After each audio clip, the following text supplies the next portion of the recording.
Johannesburg, and it's been 10 months, and the critically important Charlotte Maxeke Academic Hospital is still not functioning properly. In April last year, a fire destroyed several parts of the building, causing extensive structural damage. Patients were moved to other hospitals, putting further strain on the already fragile health system in the middle of the COVID pandemic. Well, the Gauteng Provincial Government provided an update earlier today. eNCA's Masego Rahlaga was there. She joins us. Masego, so it's really important that it seems that National Health is now going to step in on this issue. But just give us the latest on the repairs. Well, Sally, in terms of the repairs, what we know is, remember, it was 5 levels of the building that were basically damaged by that fire. Remember, Sally, on the 16th of February, in fact, yesterday was exactly 10 months since that fire raged for about 24 hours at the Charlotte Maxeke Academic Hospital. Investigations have still not shown the department exactly what happened, but so far only phase 1 has been fixed just partially.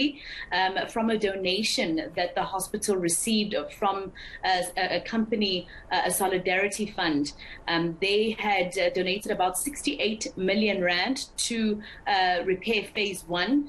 And they realized during the time that they were fixing it that might not be enough, because they realized that even the building of the actual structure needed to be changed. So that is what is seemingly taking so long. But also, Sally, in terms of why it's going to take until almost the end of 2023, and mind you, Sally, the National Health Department says that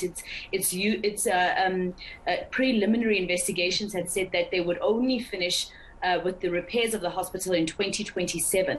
But the infrastructure head of the National Health Department says that he can push it to 2023, he can fast track it to 2023. So that 68 million rand that was a donation from the Solidarity Fund, still not enough.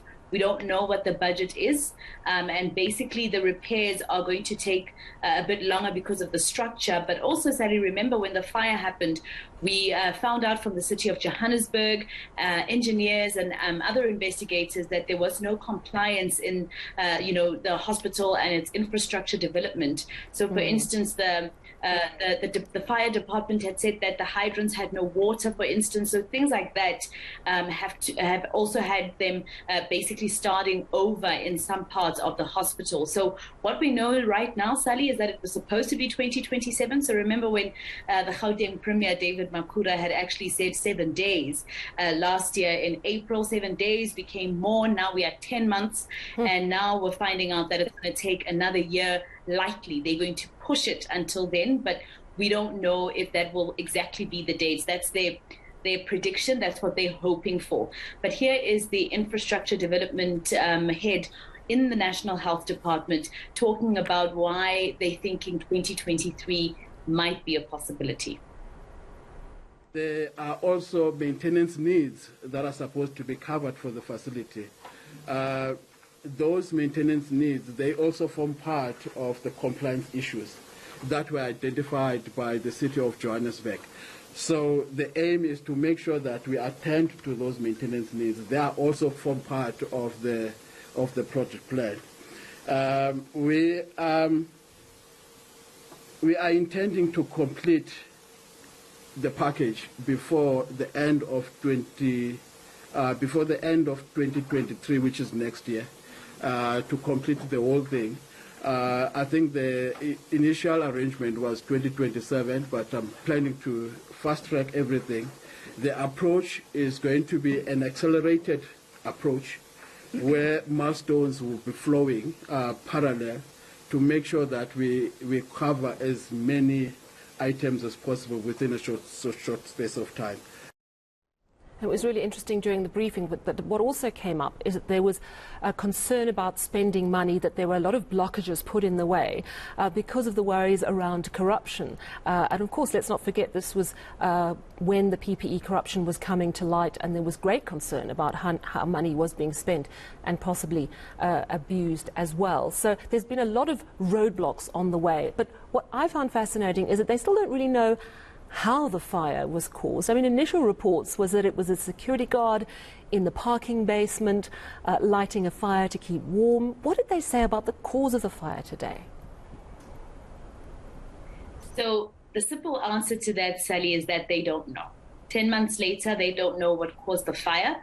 And you're right. Let me just go back first to what you're saying about, all the hurdles that came about in terms of the budget and the money that needed to be spent to repair the hospital after that fire damage. So basically, it was under the Gauteng Infrastructure Development Department. So those are the people who were supposed to fix, the hospital. But of course, the health department kept on pressurizing the Department of Infrastructure to please fix what's going on at the Charlotte Maxeke Hospital, because as you can imagine, Sally, this is a big hospital.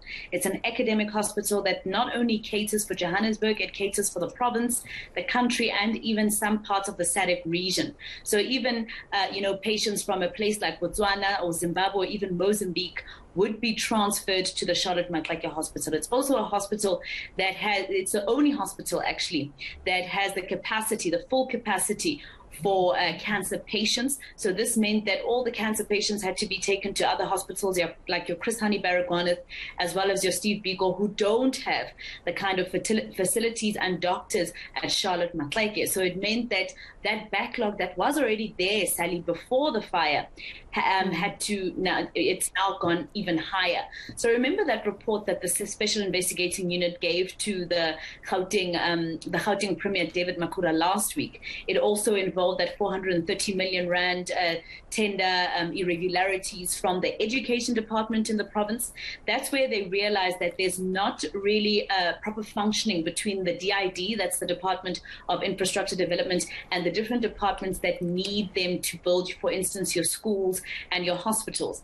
And that report, which showed that, there were 9 officials within the Department of Infrastructure Development that needed to be taken to task, that were suspended. Some of them we heard last week from the Gauteng Premier, because of irregularities pertaining to tenders that were awarded for the building of our infrastructure in the province. And that's when the Premier thought this is a red flag. This is probably going back to why we're seeing Charlotte Maxeke not being built as fast as we expect. So therefore, I'm going to take that away from infrastructure and from health, and I'm going to take it into the office of the Premier and ask the Health Minister, Dr. Joe Pahla, to assist me. So that's how we're finding ourselves with the Health Department having to assist with this particular hospital. And in terms of why they don't know, why it's taken so long for them to eventually know what caused the fire, they're saying it's because structural engineers had to first assess if the building was safe enough for your police officers and other law enforcement agencies and other organs to be able to investigate what caused the fire. And that took a while because of the extent of the damage. So that first had to take place, and then police officers, I've heard from the DG of the Premier's office, have been able to get into the building to take whatever that they needed to take so that they can investigate what caused the fire. But it also puts a spotlight, Sally, Parliament on the 2nd of January this year. Other, government buildings that have been that have caught a light in the past 12 months or so. It puts a sharp focus into that. Do we have government departments that actually follow the occupational health and safety regulations, etc.? So, a lot of people are saying that it needs to be a holistic look and not just this particular building or even just Parliament alone. But here is the DG in the Premier's office, explaining some of the things that they found and why they came to the decision that the National Health Department had to be roped in. The cause of fire, we also are eagerly waiting for a report on the investigations that are conducted.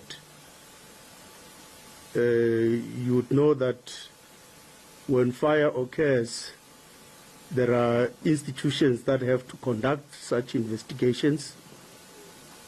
It can't be us as government because it is our building, it is our facility that got burned. So the authorities that investigate include the city and the police. So that question would have to be directed to those authorities. As I said, we are eagerly awaiting that report so that we can know what caused the fire and if anybody should be held accountable for that, we can then take necessary steps or appropriate action to hold such people accountable. Well, thank you very much, our reporter Masego Rahlaga, wrapping up that story for us. And yes, of course, there was quite a lot of scepticism, I noted, Shahan, coming from the doctors who've been trying to carry on helping people throughout this crisis. Prof. Adam Mohammed, who we've had on the show, saying, well, it sounds encouraging, but we'll basically believe it when we see it. I think it's a story we're going to have to absolutely keep our attention on in the months to come.